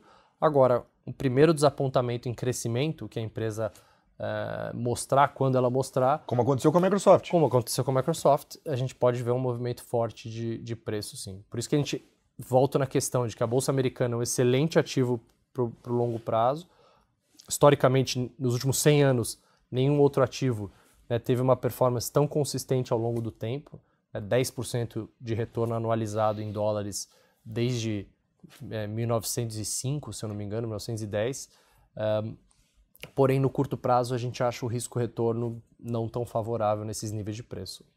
Então, em cima disso tudo que a gente falou, como que vocês lá no Research estão encarando assim para montagem dessa carteira de alocação, assim, de maneira geral? Como é que vocês estão com a cabeça lá em cima desse cenário todo que a gente descreveu? Quando a gente pensa, principalmente aqui em bolsa, a gente tem uma visão mais otimista hoje em dia com a bolsa brasileira e a bolsa chinesa, né? São as duas bolsas que a gente vê com níveis de valuation muito interessantes, que são mercados que, enfim, estão mais largados, né? Técnico favorável. O técnico favorável e com fundamentos melhorando. Então, é verdade que na China a gente viu, né, 3 anos muito desafiadores por lá, mas isso foi para os preços, né? Você pega as ações das Big Techs chinesas, elas negociavam a 50 vezes lucro, hoje elas negociam a 8. Então você teve uma compressão de múltiplo gigantesca. Esse, se eu não me engano, vai ser o primeiro ano que a bolsa chinesa tem saída de investidores estrangeiros, porque desde então os investidores estrangeiros só compravam e investiam na bolsa chinesa. Então, de fato, essa combinação de cenário geopolítico de conflito entre China e Estados Unidos, fez com que muitos investidores americanos, principalmente, tirassem investimentos da China. A economia chinesa piorou, como a gente sabe. As empresas mostraram desaceleração. O governo, né, atuou mais, né, na economia e nas empresas, o que acabou afastando os investidores também. Só que hoje isso foi para o preço, né? Hoje a gente vê as ações chinesas como muito baratas e com fundamentos não tão ruins assim. A gente vê melhoras de resultados, né, de várias empresas na China, principalmente dessa parte mais de consumo, de tecnologia e menos da parte de real estate, infraestrutura, que essa parte sim, que é o que afeta o minério de ferro, né, o que afeta a Vale. Essa parte é uma parte que a gente está mais preocupado na China. Mas olhando bolsa chinesa, que tem pouca exposição a commodities, a gente gosta junto com a bolsa brasileira. E nas as outras bolsas da Europa, a gente está com uma visão mais neutra, né, nos níveis atuais, e com uma visão negativa na bolsa americana, muito por conta dessa relação desfavorável aí de preço e risco. Né? Perfeito, muito claro. Agora, Fernando Ferreira, eu vou trazer aqui uma coisa que eu nunca fiz com você antes. Primeira delas, eu queria falar um pouquinho sobre a área de research da XP em si, porque, enfim, eu fiz parte dela, muita coisa mudou de lá para cá, a área cresceu muito para começo de conversa, vocês ganharam um monte de prêmios também, e eu sei que tem muito mais, conhecendo você, tem muito mais a se fazer também olhando para frente, então eu queria que você trouxesse um pouco de como que tá a área hoje e para onde ela vai. Ótimo. Não, excelente ponto, porque a gente fala pouco sobre isso. Então, né? por isso eu achei legal. Mas quando eu entrei em 2020 na XP, logo ali antes da pandemia, a gente tinha uma área de research que eram mais ou menos 30 profissionais espalhados em diferentes células e coberturas de ativos.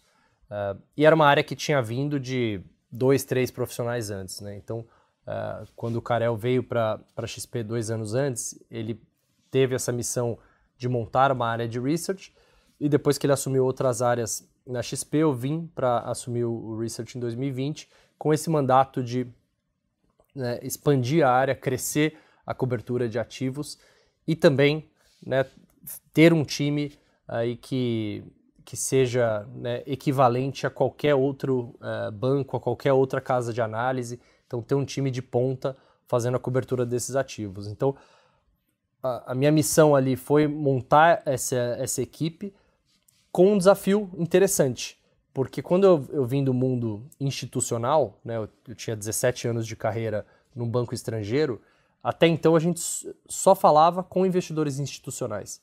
Né? Os investidores, pessoas físicas, os investidores do público geral não tinham acesso ao research de qualidade dos bancos. Eles eram voltados apenas para investidores institucionais e alguns clientes de private, e a gente veio com esse intuito de, vamos fazer um research com qualidade institucional, em 2 línguas, em inglês e português. Por que a gente tem que escrever em inglês? Porque temos todos os clientes estrangeiros e globais, mas também vamos disponibilizar em português na nossa plataforma de conteúdos, que cria um desafio natural de ter que escrever em 2 línguas, ter que usar as mídias sociais, YouTube, estar exposto em podcasts, enfim, fazer todo esse trabalho de comunicação que a gente faz. A nossa plataforma de conteúdos hoje, ela tem mais de 1 milhão de acessos por mês de investidores, e ela é uma plataforma de research, né? Não é uma plataforma de notícias diárias. Então, isso deixa a gente bastante feliz, né? Que você tem aí mais de 1 milhão de usuários mês que estão indo lá para ler relatórios, para se informar melhor antes de tomar decisões de investimentos. E hoje a gente cresceu essa equipe, a gente tem mais de 70 profissionais na área já, e eles estão divididos em diferentes células. Então a gente tem a célula de macroeconomia e renda fixa, que é liderada pelo Caio Megali. Eu e a Jenny Lee, a gente toca a parte de estratégia de bolsas, estratégia de ações, tanto do ponto de vista global, quant, enfim, Brasil também, junto com o Paulo Gitz na parte global. Temos fundos listados com a Mafê, a gente tem, enfim, renda fixa com a Camila Dolly, enfim, então a gente se especializou. E a parte de ações, obviamente, que não posso esquecer, que é mais ou menos metade desse time, são os analistas de ações setoriais, cada setor da Bolsa, e hoje a gente cobre 160 empresas na Bolsa. Então, de fato, bem mais até do que o índice Bovespa, que são, se não me engano, umas 90 e poucos ações. Então, é uma equipe que cresceu bastante, e a gente continua com um foco grande em trazer para o investidor essa análise de qualidade. A gente tem também os analistas técnicos, que é o time que faz um excelente trabalho, principalmente para o cliente de perfil mais trader. Então a gente tem o Giba, enfim, a Martinha, o Ross, um time que está aí o dia inteiro nas lives do YouTube, fazendo sala ao vivo e fazendo esses relatórios para esse tipo de cliente mais trader. Então, de fato, a gente cresceu bastante a área, a gente teve a felicidade de participar de alguns rankings recentes, como a da revista Institutional Investor, que mostram para a gente que a gente está indo no caminho certo, ou seja, a gente tem ganhado mais esse reconhecimento, mas no fim do dia acho que o reconhecimento ele é uma consequência, não é o que a gente busca por si só, a gente busca, de fato, trazer essa informação de qualidade para todo tipo de investidor, seja ele o investidor pessoa física, que está começando a investir, seja ele o investidor estrangeiro, global, que está olhando para investir no Brasil, né? Então a gente atende todo mundo, pensando sempre em trazer um relatório e uma análise de excelente qualidade. E olhando para frente, quais são os próximos passos? Olha, acho que a gente tem olhado cada vez mais a questão de uso de tecnologia, uso de inteligência artificial, dados alternativos, análises quantitativas, porque, na minha visão, a forma de se fazer research, ela mudou muito pouco ao longo dos últimos 20 anos. Né? Muitos analistas ainda vinham da escola onde você falava com a empresa ou falava, né, com o gestor ou quem quer que seja, se atualizava daquele case, escrevia um relatório, depois você publicava aquele relatório, você ia conversar com os investidores. Isso, assim, morreu praticamente, né?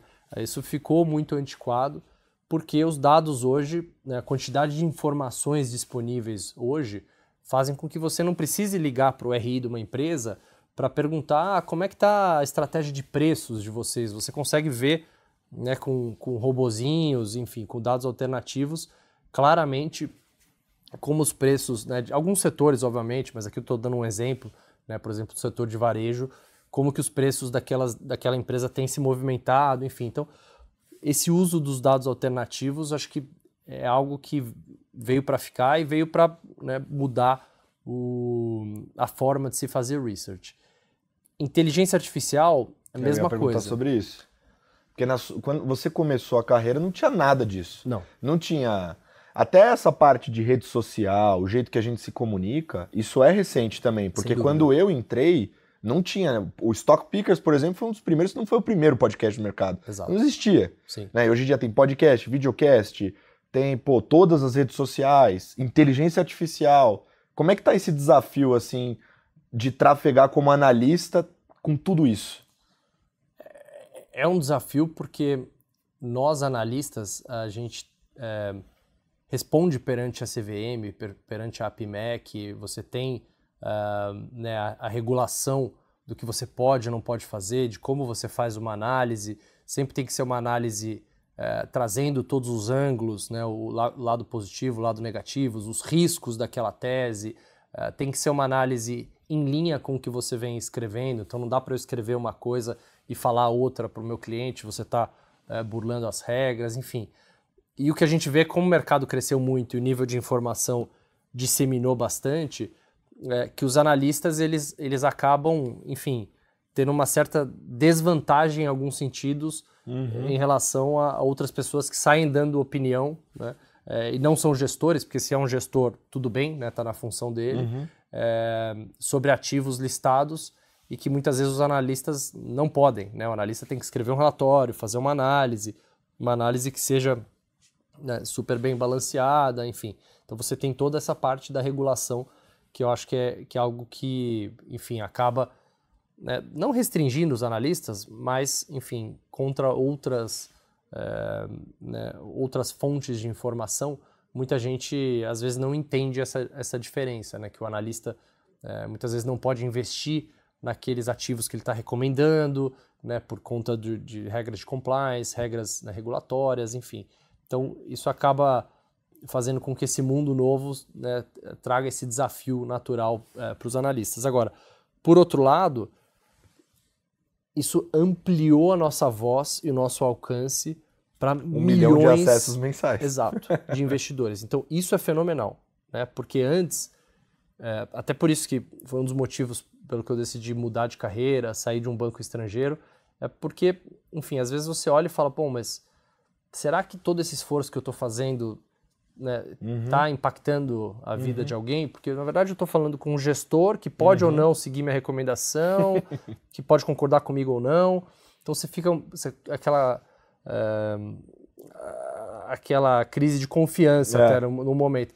E aqui não, quando você expande o seu horizonte e atinge milhões de pessoas com a sua mensagem, você vê que, de fato, a gente está, sim, ajudando na educação financeira do brasileiro, a gente está, sim, criando uma cultura de investimentos no Brasil, que isso é muito importante. Isso muda um país, né? Quando você tem uma cultura das pessoas pouparem, das pessoas passarem a olhar para os seus investimentos de maneira diferente, saberem o que estão comprando, fazerem uma diligência mínima, né, do que estão investindo. Então, Peter Lynch falava muito sobre isso, né, que na hora de comprar uma geladeira, Peter Lynch, né, que é um investidor muito famoso, americano, ele dizia isso, que na hora de comprar uma geladeira as pessoas fazem uma diligência enorme, absurda, mas aí você entra no elevador, você ouve uma pessoa falando, tal ação é muito boa, você vai lá e põe a sua poupança da vida inteira naquela ação que você nem sabe do que a empresa faz, né? Então ele falava muito sobre isso, a necessidade de você saber o que está comprando, né? Fazer uma diligência mínima antes de fazer um investimento, que eu acho que a gente ajuda nesse sentido.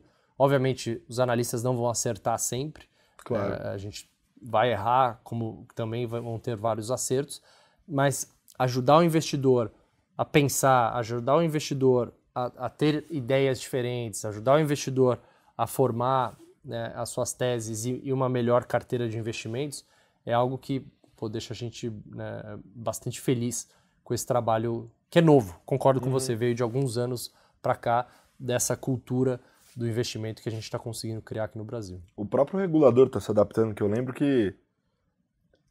Eu posso falar isso porque é verdade, a XP capitaneou esse movimento, né, A XP nasceu da educação financeira e tem projetos inúmeros dentro da empresa, como esse, de comunicação, né?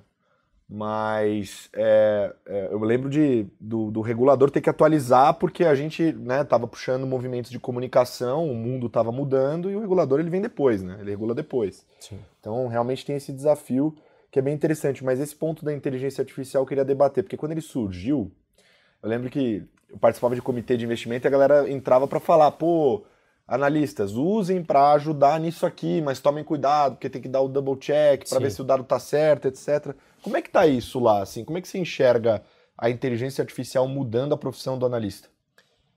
Olha, ainda está bastante incipiente, muito por conta da proteção dos dados, né? Porque se você usa o ChatGPT ou qualquer, né, outra inteligência artificial, os dados que você coloca ali não são seus, eles se tornam públicos porque, né, o software vai usar aqueles dados para o modelo, né,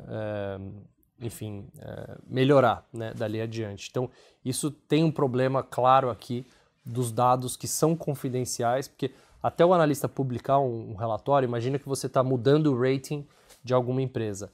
Até aquele relatório ser publicado de fato e ser disseminado para todos os clientes ao mesmo tempo, aquela é uma informação confidencial. Então você não pode colocar... O robô não pode saber antes de ser oficial. Aquela informação. Entendi. Então tem uma questão de proteção de dados aqui, que existe uma forma sim de trabalhar com isso, que é o seguinte, essas plataformas, como a própria OpenAI, elas têm opções, né, para businesses, para empresas, que você tem um ambiente seguro dos dados, né? Você tem um ambiente que só os dados que são colocados lá ficam dentro, né, daquele ambiente e não são usados para alimentar o modelo. Mas quando você usa a versão gratuita, você tem esse problema de uso dos dados. A gente já tem usado muito para criação de imagens.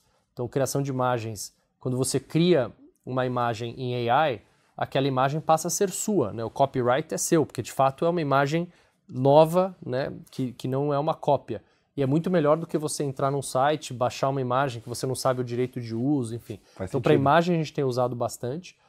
Agora, para uso de texto, a gente usa muito mais em coisas muito básicas. Então, talvez ajudar, né, a corrigir ou ajudar em alguma tradução ou outra, ou, né, ajudar com o research básico, né? Então, me fale as fortalezas e as ameaças e desafios do setor aéreo, por exemplo, e trazer se você está começando uma análise em algo muito básico, então ainda é muito incipiente, mas de fato eu acho que ela vai, sem dúvida nenhuma, melhorar muito a produtividade dos analistas.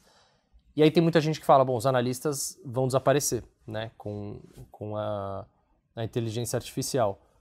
Pode ser, eu não quero advogar em causa própria, né, porque claramente tem um viés aqui, mas o interessante é que esses dias eu até postei no Twitter, uma pergunta que eu fiz para o ChatGPT do porquê que a Bolsa Brasileira tinha caído no ano e por que a performance estava tão ruim. E ele trouxe lá várias razões, estava muito bem feito o texto, mas ele sempre citava alguma notícia de algum relatório que tinha sido publicado, de algum analista. Então, o ChatGPT ainda não é uma fonte primária. Pode se tornar. Acho que a inteligência artificial, em algum momento, pode se tornar uma fonte primária de informações, ainda não é. Ele usa informações que estão públicas, que estão disponíveis para criar as suas opiniões. Então, o que ele trouxe lá foi muito de um resumo de várias notícias e de várias informações do mercado, de saída de estrangeiros da Bolsa Brasileira, de aumento de taxa de juros nos Estados Unidos, enfim. Ele fez um resumão lá que ficou bom, mas que de fato era um compilado aí de várias coisas que já estavam públicas. Né? Perfeito. Agora, o seu apelido é Ferreirinha, não fui eu que dei, né? Foram pessoas do mercado que conheceram você quando você era de fato Ferreirinha, mais novo, né? E ficou até hoje. Hoje você já, 21 anos de carreira, metade disso daí praticamente fora do Brasil, passou por Londres, Nova York, se tornou uma referência. E você, de fato, é novo. Você tem uma carreira de sucesso e chegou numa posição de referência novo. Eu queria perguntar sobre isso, assim, porque eu lembro que eu tive uma one-on-one com você uma vez, e aí eu te falei assim, Ferreira, como você acha que eu viro sócio da empresa, né? Uhum. E aí você virou para mim e falou, você vai ter que ser muito mais do que só um analista. E aí você me contou uma história até da época de banco, de um cara que tinha feito isso e tal, usou como exemplo, e você sempre trazia esses conselhos interessantes, eu queria compartilhar com todo mundo, porque o que é bom a gente quer compartilhar. O que você acha, assim, olhando para trás, que de fato fez grande diferença, assim, na sua trajetória? Bom, excelente. Eu entrei no mercado, eu tinha 19 anos, então de fato... Falando na inteligência aqui, tá ouvindo tudo. Eu entrei no mercado, tinha 19 anos, então de fato, se eu pareço novo hoje, né, há 21 anos atrás eu parecia muito mais novo, e naquela época, enfim, era um mercado muito menor do que é hoje. E eu passei a usar óculos, algo interessante aqui para falar, uma curiosidade, eu passei a usar óculos para parecer mais velho do que eu era. E aí, às vezes, gente que faz isso, tá? E aí, hoje eu uso óculos porque, de fato, eu enxergo mal, eu tô velho e preciso usar. Mas começou como estratégia, virou necessidade. Isso, exatamente. Começou como estratégia para parecer alguns anos mais velho e as pessoas me perguntavam, mas quantos anos você tem? Eu falava, 22, 22, achando que eu tava parecendo velho e eu tinha 19, na verdade.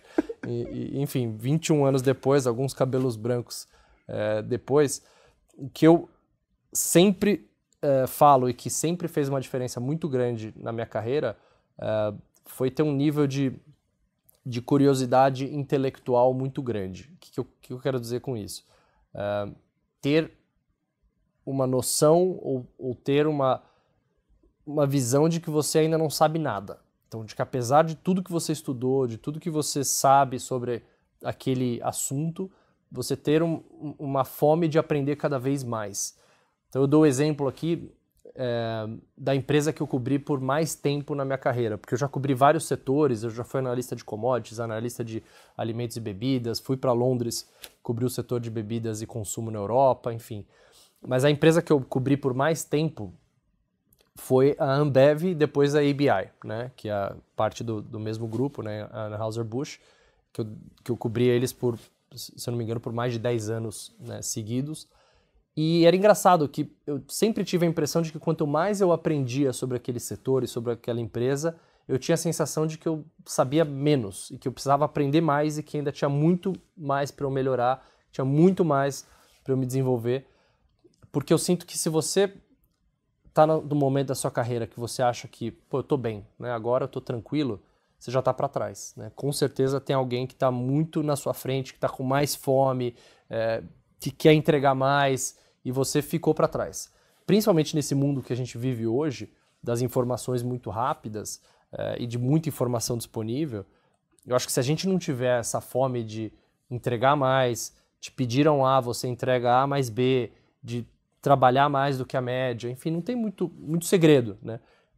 Mas essa curiosidade intelectual e essa fome de de aprender, de entregar, de se desenvolver, eu acho que foi um grande diferencial na minha carreira até agora, e é algo que eu sempre tento lembrar, né, de que você está numa posição, mas que você ainda tem muito para entregar, muito para aprender, muito para se desenvolver, tem muita coisa que está acontecendo no mundo que a gente tem que estudar cada vez mais.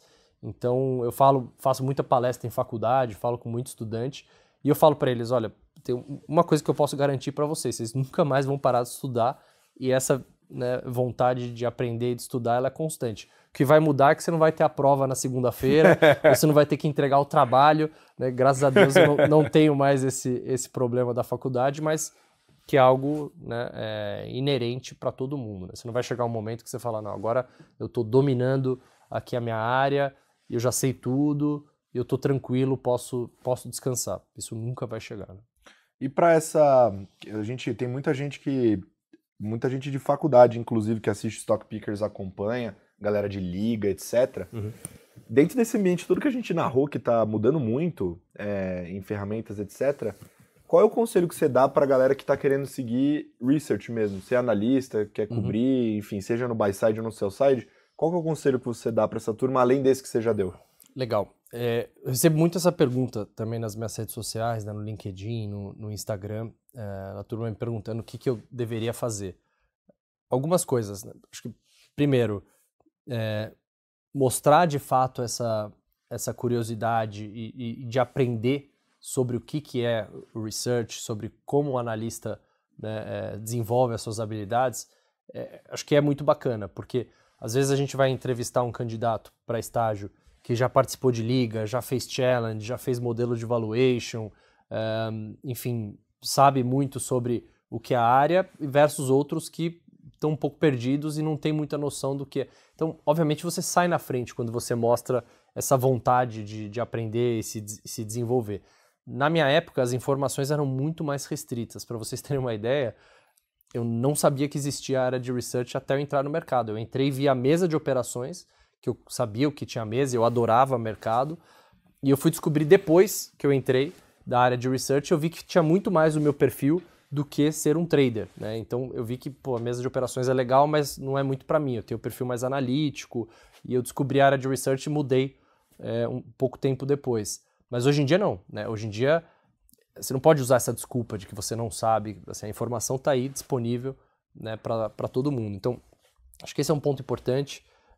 Inglês é algo muito relevante, porque, né, independente de onde você vai trabalhar, saber inglês ainda é um diferencial. Não deveria ser, mas no Brasil ainda é um diferencial. Isso. Porque a gente vê muito candidato muito qualificado, mas que não tem inglês ou que tem um inglês muito fraco, e infelizmente a gente não consegue, né, contratar, mesmo num fundo de investimentos. Às vezes você vai trabalhar numa gestora, a gestora também vai pedir o inglês, porque a gente está olhando o mundo hoje em dia. Você precisa acompanhar os resultados das empresas lá fora, você precisa acompanhar os conference calls das empresas lá fora, você precisa ler os documentos que estão saindo. As empresas brasileiras também reportam seus resultados muitas vezes em inglês. Então, assim, se você está na faculdade pensando, eu quero aprender uma terceira língua, ou uma quarta língua talvez, eu quero aprender alemão, eu quero aprender mandarim, francês, volte e pense se você não tem que aprender, né, melhorar ainda mais o seu inglês, porque ele ainda é um diferencial. Programação também é um diferencial, então saber técnicas de programação, Python, R, enfim, é também um diferencial. A gente contrata cada vez mais candidatos que saibam programar, não porque a gente quer ter programadores na área de research, mas a gente quer ter pessoas que saibam trabalhar com grandes bases de dados, que saibam, né, automatizar muitas das planilhas que antes eram feitas puramente em Excel. Então, essas 3 características eu acho que elas são chave. Essa curiosidade intelectual, ir atrás da informação, o inglês e técnicas de programação são fundamentais. Muita gente me pergunta, e os livros? Devo ler os livros do Warren Buffett, do Peter Lynch? Assim, sinceramente, isso não vai fazer a menor diferença quando eu te entrevistar. Eu acho que é algo legal de saber, bacana, mas assim, não é algo que vai, né, fazer uma grande diferença para você entrar no mercado financeiro. assim como as certificações. Muita gente me pergunta, preciso tirar o CNPI para entrar em research? Não, né? O CNPI a gente nunca pede para nenhum candidato antes de entrar, porque como ele é obrigatório, você vai ter que tirar de qualquer forma, né? Então você ter ou não na entrada não faz a menor diferença.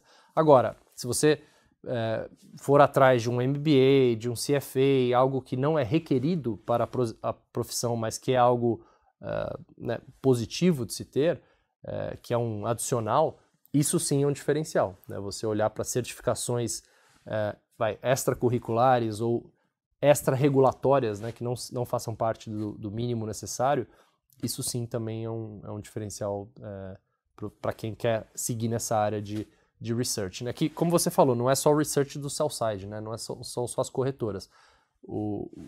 As gestoras também têm as suas próprias equipes de analista também. Agora, quando eu decidi que eu queria mercado financeiro, eu tentei entrar em vários bancos estrangeiros, chegava na última fase e eu era reprovado com a mesma justificativa, que era sua habilidade de comunicação é extremamente latente e a gente não tem vaga de estágio aqui para comercial. Só que a gente está num mundo que o analista de research escreve, isso é uma forma de comunicação. Sim. Ele grava vídeo também, participa de morning call, podcast, etc. Como você enxerga a comunicação hoje para a área? Você acha que é um diferencial, é um ponto interessante que o analista tenha ou não? Sem dúvida. E eu sempre digo que o perfil de um bom analista, ele é um perfil muito difícil de se encontrar.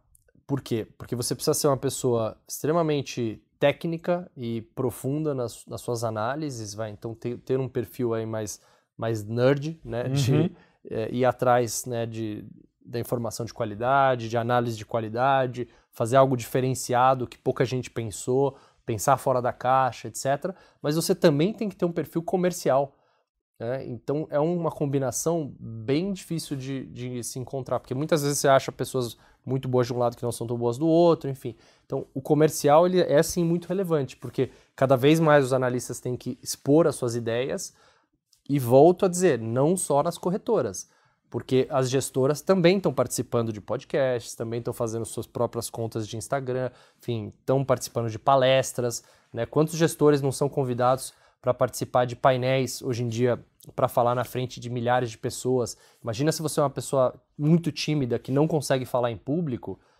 Vai ser um desafio. Vai ser um grande desafio. Você vai travar, né, para conseguir quebrar essa barreira. Então, esse perfil comercial de saber falar em público, etc., é algo que eu diria que 10, 15 anos atrás talvez era muito menos relevante do que é hoje.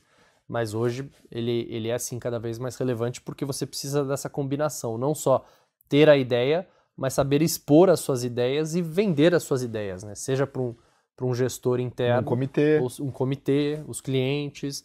Então você sempre vai ter que saber se comunicar. Falar com as empresas, falar com o governo, se relacionar com CEOs, com, né, Banco Central, enfim, com ministros. Então, você tem que ter boas habilidades comerciais, né, para conseguir, enfim, fazer um bom trabalho, né? Ter essa combinação de base técnica com a parte comercial é muito relevante. Teve um corte do Stock Pickers que viralizou absurdamente, da Jenny Lee, que ela comentava as diferenças entre Wall Street e o condado da Faria Lima. Você passou por Wall Street, mas passou também pela The City, né, em Londres, e trabalha aqui hoje. Eu queria que você trouxesse o seu ponto de vista, assim, quais são as principais diferenças que você enxerga de Wall Street, da The City em Londres e aqui no Brasil. Lembrando que nada é absoluto, tudo tem lado positivo e negativo. Sim. Bom, vamos lá. Acho que assim, as três são muito meritocráticas, né? Então, é um mercado que ele trata muito bem quem vai bem, porém, né, quem performa mal acaba, enfim, não sendo tão bem tratado. Então, a meritocracia eu vejo que é muito forte nos três lugares, né? Tanto em Londres, Nova York, como aqui na Faria Lima. Agora, diferenças tem várias, né? Então, uma das diferenças é que o dia lá fora começa muito mais cedo do que aqui. Então, lá fora, eu tinha morning call presencial às 7 horas da manhã, todos os dias.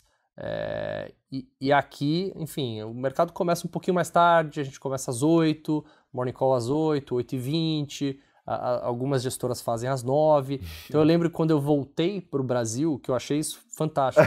Graças a Deus, eu não tenho mais que estar presente no escritório todos os dias. Isso tanto em Londres quanto em Wall Street? Tanto em Londres quanto em Nova York. Em Nova York, como eu fazia América Latina, eu não tinha tanto essa questão do horário, mas o morning call também era muito cedo e as pessoas também chegavam muito cedo no escritório, mesmo com 20 graus lá fora, nevando, estava todo mundo no escritório bem cedo. No Brasil a gente acorda muito cedo, mas hoje em dia você tem as informações, você pode ficar de casa, pode, enfim, com a questão do trabalho remoto, a gente não tem mais essa necessidade de estar no escritório tão cedo quanto é lá, mas eu via que lá fora tem essa diferença, e a outra diferença é que o dia acaba mais cedo também. Então no Brasil a turma costuma chegar um pouquinho mais tarde, mas trabalhar até muito mais tarde. Como a gente está fazendo aqui hoje. Exato.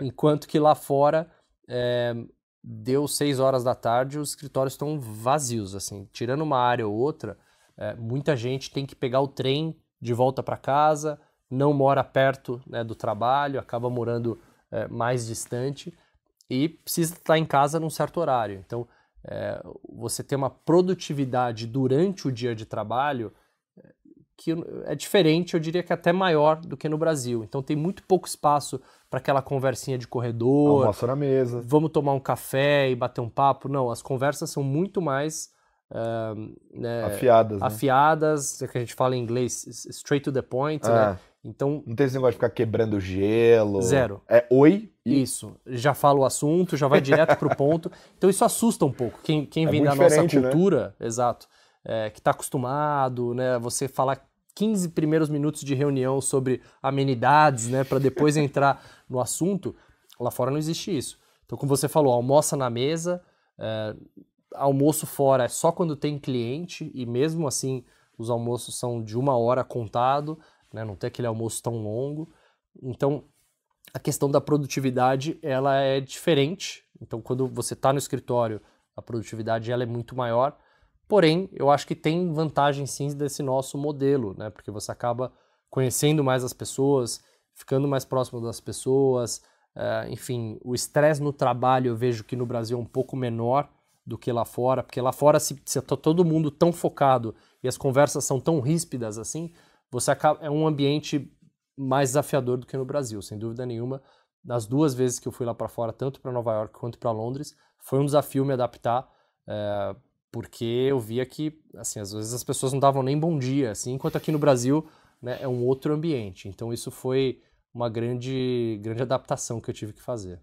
Muito bem, muito bem. E, bom, fiz chamada demais sem anunciar, Nando, mas para fechar, uma lição de casa. Pode ser um livro, pode ser um artigo, pode ser o que você quiser. Legal. Eu vou falar de um livro que eu li recentemente, que, na verdade, eu ouvi esse livro. Então, esse ano eu já ouvi mais de 20 livros, porque... E você gosta? Funciona? Funciona bem. É difícil de começar a se adaptar, porque para quem está acostumado a ler, né, você acaba capturando mais lendo do que ouvindo. Porém, eu nunca ia conseguir ter lido 21 livros até agosto, né, com essa rotina que a gente tem tão maluca assim, né? Com 2 filhas, viajando pra caramba, enfim, não ia conseguir parar e ter tanto tempo para ler tantos livros.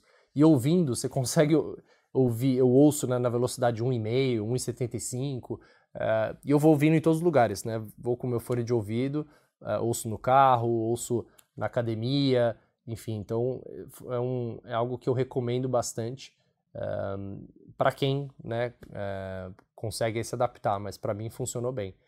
E recentemente eu ouvi um livro, né, que é diferente do que eu geralmente falo aqui, né, sobre mercado financeiro, que é um livro de um ex-Navy SEAL, né, do exército americano, que chama David Goggins, né? Ele é muito famoso. Exato. Ele foi esse? Eu tenho ele físico lá para ler. É muito bom. É muito bom. Ele conta a história de vida dele e como ele superou todos os desafios. Ele tem em português também, Tem. acho que nada pode me... Isso, ferir. Nada pode me ferir. E ele é muito famoso no YouTube, então eu já tinha visto ele em alguns vídeos e tal, e eu achava que o livro ia ser meio piegas, tal, mas eu achei bem bacana porque ele conta mesmo a história pessoal da vida dele, e ele mostra como a grande parte dos desafios que a gente coloca sobre nós mesmos vem da nossa mente.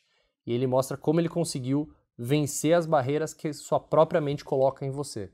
Então ele traz muito essa visão do ponto de vista de exercícios, né, como ele superou a questão de ser um obeso que precisava entrar no Navy SEAL e perder 40 quilos em 6 meses, como ele participou de todos os processos de treinamento e quase morreu lá no Navy SEAL.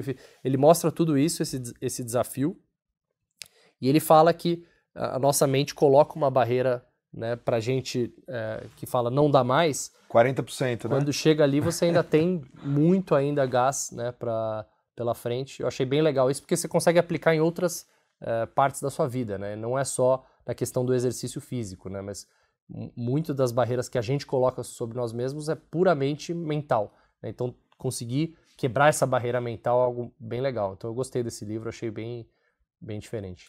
Agora, o target pro Ibovespa no final do ano é 147 mil pontos. Qual é o target pro Corinthians no final do ano, Ferreirinha? Se manter na Série A. Você acha que isso é o que dá, né? Chegando lá, a gente Eu já vou comemorar pra caramba. Já. Tá difícil, que o Corinthians tem ido bem nas Copas, né? Mas no Brasileirão, nos pontos corridos, é o time que mais empatou até agora. Só que o empate, ele é quase igual a uma derrota. Um ponto não significa nada, né? Para você avançar num torneio de pontos corridos, é só vitória que importa. Então o Corinthians empatou muitas vezes até agora, por isso que tá com essa performance tão ruim.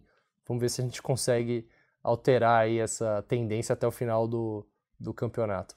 E se pro gestor de ações fica difícil com CDI alto, pra gente fica difícil porque o Palmeiras e o Flamengo estão lá voando. Exatamente. Fica mais difícil, ainda bem que o Stetter não esteve aqui hoje, né? O palmeirense lá, pra ficar enchendo meu saco. E que o Flamengo perdeu de 4-1. Exato. Aí tá gigante, né? Tá feliz pra caramba. Bom, senhoras e senhores, esse foi Fernando Ferreira. Muito obrigado, Ferreirinha, por estar aqui mais uma vez. Sempre um prazer falar com você. Obrigado pelo convite, Collazo, e pela parceria aí de muito tempo. Espero que não fui convidado só pela parceria, mas enfim, acho que foi um papo bem legal. Espero ter ajudado aí todo mundo que nos escutou. E aliás, foi a primeira vez que a gente falou tanto de você e da área de research da XP também. Verdade. Ficou bem diferente. É verdade. Legal, muito bom. Bom, a gente vai ficando por aqui. Semana que vem tem mais. Um beijo. Tchau. Show me the money.